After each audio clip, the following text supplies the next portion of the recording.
Look, a couple of things briefly but specifically about Victoria, Andrews and the state of the nation. We now learn from this Victorian Chief Health Officer, Brett Sutton. Can someone produce his credentials as to why he's suddenly an expert on infectious diseases? I'm told before he turned his mind to this, he was writing papers on climate change.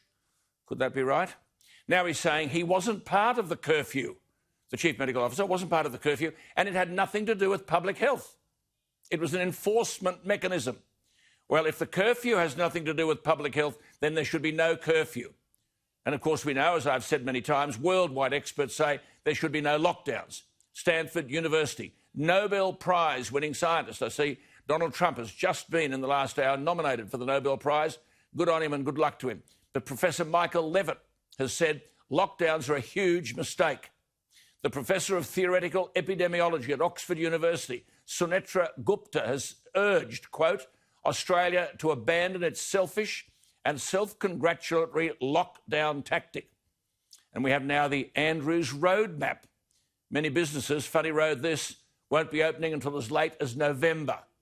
And they're saying the costs could be up to $20 billion to the economy. So three things. Scott Morrison, you've got to make it quite clear you will not support this Victorian vandalism in any way.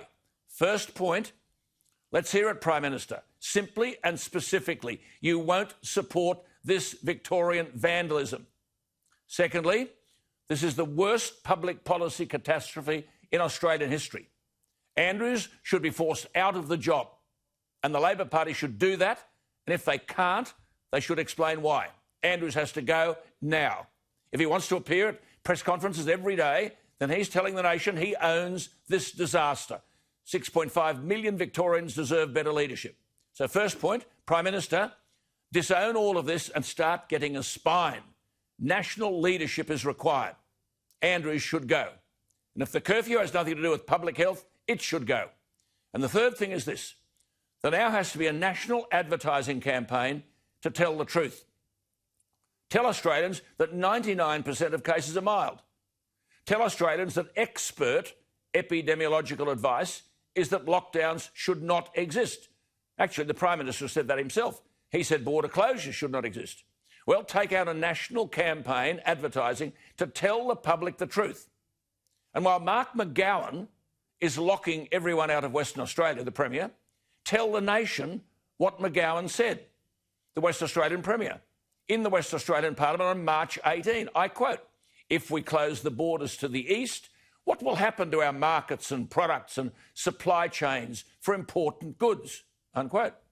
Tell the nation what the WA Health Minister said on the same day when he was challenged about border closures and Western Australia were not talking about them. Then the Health Minister, Roger Cook, is also the Deputy Premier, he said, quote, well, there is this little thing called the Constitution. I think we should be limiting and minimising non-essential travel in Australia, but we can't turn around and say one Australian cannot meet and visit another Australian. Isn't that amazing? Now no one can visit WA. These people can't be trusted. They say one thing one day and one thing the other. Tell the nation that via a national advertising campaign. As the former High Court Judge Michael Kirby has said, much has to be done to, quote, invigorate and involve Parliament in scrutinising the use of emergency and disaster powers.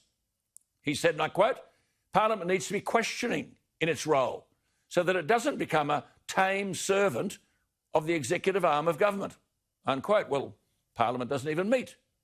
If we have research from the Australian Red Cross showing that 82% of Australians are worried about catching COVID-19, then fear, anxiety and alarmism have taken over. An advertising campaign is needed to tell the nation there have been no deaths of anyone below the age of 30. Only 26 deaths below the age of 60, and most of those had comorbidities.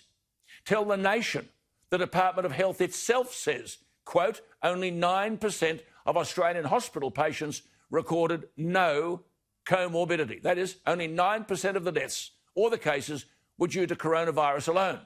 Tell the nation what its own Department of Health is saying. I can give them the page reference if they like, or if they want to continue the cover-up, let them be nailed for covering up the truth.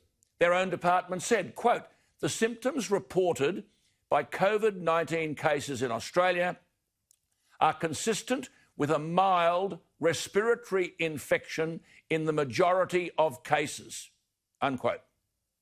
And when people are frightened of death, tell them that of all the deaths in the states and territories of Australia, 68% have occurred in Victorian aged care. Advertise and tell the public the truth, that in the 6 months that the virus has raged across the landscape, there were only 232 deaths outside Victorian aged care. 232, 451 Australians die every day. Why are we not telling people the truth? Or are we prepared to go on as we are with 1.3 million Australians underemployed? As of late August, 2 million Australians are jobless. Business is being crushed because we've promoted fear and alarmism and we've failed to promote the truth. Well, I'm challenging the Morrison government. Take out a national advertising campaign and tell the public the truth. And if you're not prepared to do that, tell us why you're not prepared to do it. Let me hear from you. What do you think? A national advertising campaign to tell the truth. Alan at skynews.com.au.